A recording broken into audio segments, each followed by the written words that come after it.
नमस्ते प्यारे बच्चों, स्वागत है आपका रामरूप शर्मा चैनल पर। मैं हूं रामरूप शर्मा और आज जो मैं ये वीडियो लेकर आया हूं ये आपके लिए लेकर आया हूं कंपार्टमेंट वाले बच्चों के लिए। वो बच्चे जिनकी 10th क्लास में सीबीएसई बोर्ड में कंपार्टमेंट है, जिसकी डेट शीट आ चुकी है। 25 सितंबर को वो एग्ज़ाम होना है, होम सेंटर पर एग्ज़ाम होगा।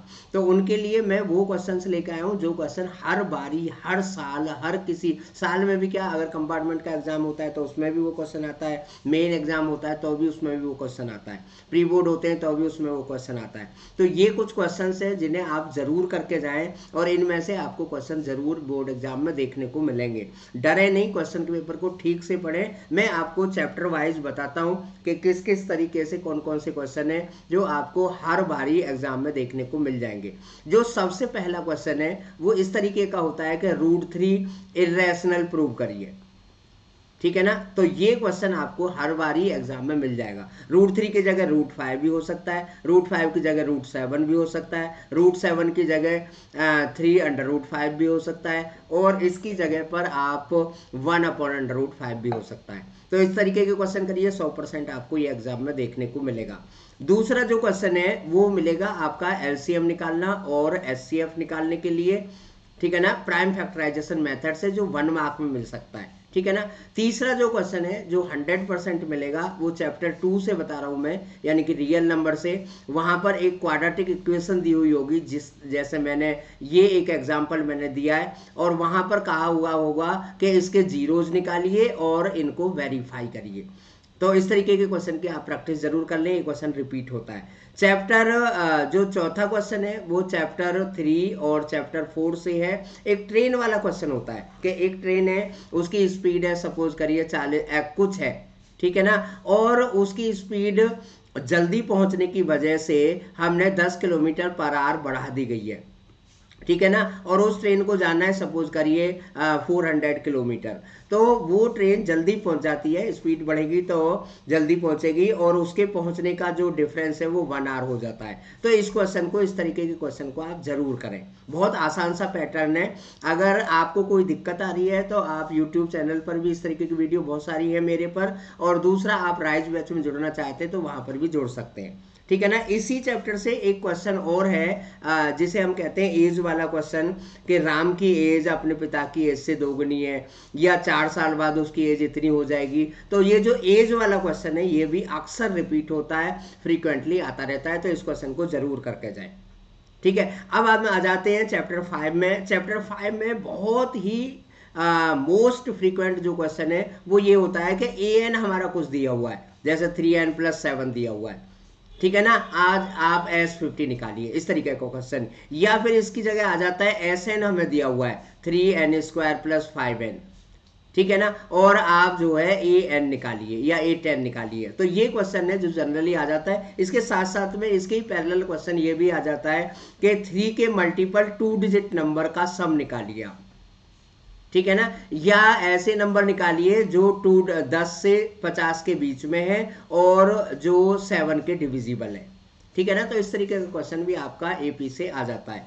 चैप्टर 6 में से रिपीट होने वाली जो थ्योरम है वो पाइथागोरस है, कन्वर्स ऑफ पाइथागोरस है, बीपीटी है, या एरिया वाली थ्योरम है, area of ratio of similar triangle. तो इन थ्योरम में से एक या दो थ्योरम आनी 100% निश्चित है। एक्सरसाइज 7.1 में इक्वी डिस्टेंस का जो क्वेश्चन है, ठीक है ना, जैसे PA = PB वाला जो क्वेश्चन है, ठीक है ना, P एक पॉइंट है, इसके कुछ कोऑर्डिनेट है, ये A और B से इक्वल डिस्टेंस पर है, इसके कुछ कोऑर्डिनेट है, इसके कुछ कोऑर्डिनेट है, रख देते हैं, फॉर्मूला पुट कर देते हैं, वैल्यू पुट कर देते हैं, सॉल्व कर देते हैं। ये क्वेश्चन है जो रिपीट होता है। क्वेश्चन चैप्टर 8 की अगर मैं बात करूं तो 8.1 एक्सरसाइज से, जैसे 7 cot थीटा सपोज करिए 5 के इक्वल है, तो आप 5 sin थीटा + 7 का tan थीटा की वैल्यू निकालिए।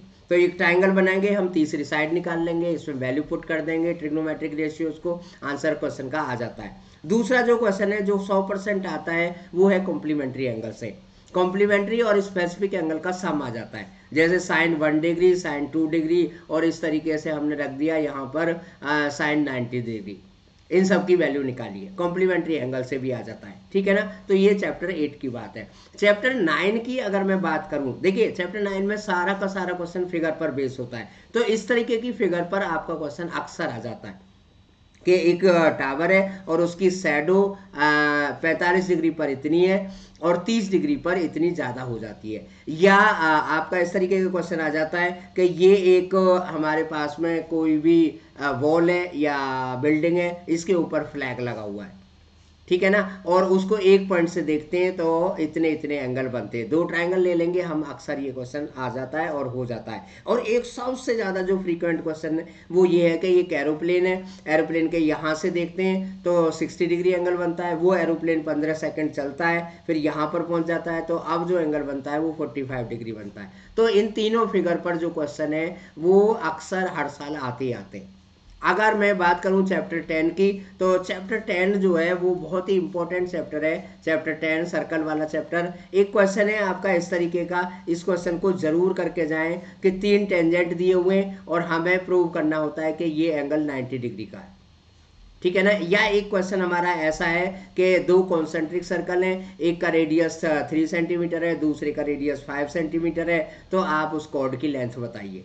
इस टाइप का क्वेश्चन आ जाता है। चैप्टर 11 की अगर मैं बात करूं तो भाई वहां तो निश्चित है, ठीक है ना। एक्सरसाइज 11.1 से आप 4 क्वेश्चन कर लो पहले, एक्सरसाइज 11.2 से 4 क्वेश्चन कर लो, आपका क्वेश्चन आ जाएगा, ठीक है। अब बात चलते हैं चैप्टर 12 और चैप्टर 13 पर।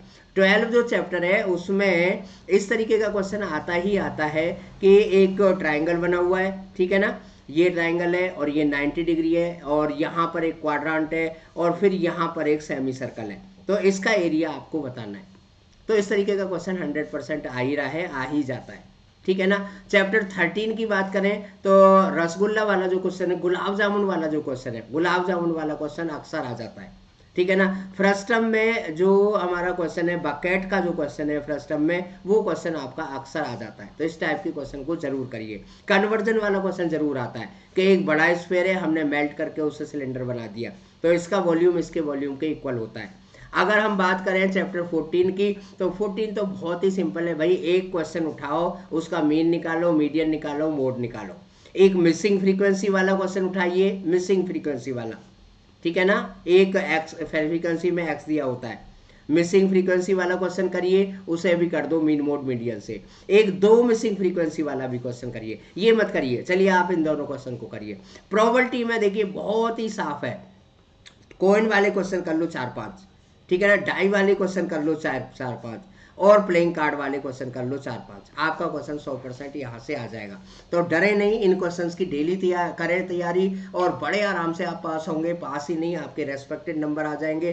कोई प्रॉब्लम हो तो मेरे व्हाट्सएप नंबर मैंने दिया हुआ है, वहाँ पर आप अपना मैसेज छोड़ सकते हैं या क्वेरी छोड़ सकते हैं। राइज बैच में अगर आपको जुड़ना है तो आप मैसेज कर दीजिए कि join on me on rise batch. हम आपको 15-20 दिन लगातार अच्छे से पढ़ाएंगे इन सभी क्वेश्चंस को और आप निश्चित रूप से पास हो जाएंगे। Thank you very much and all the very best.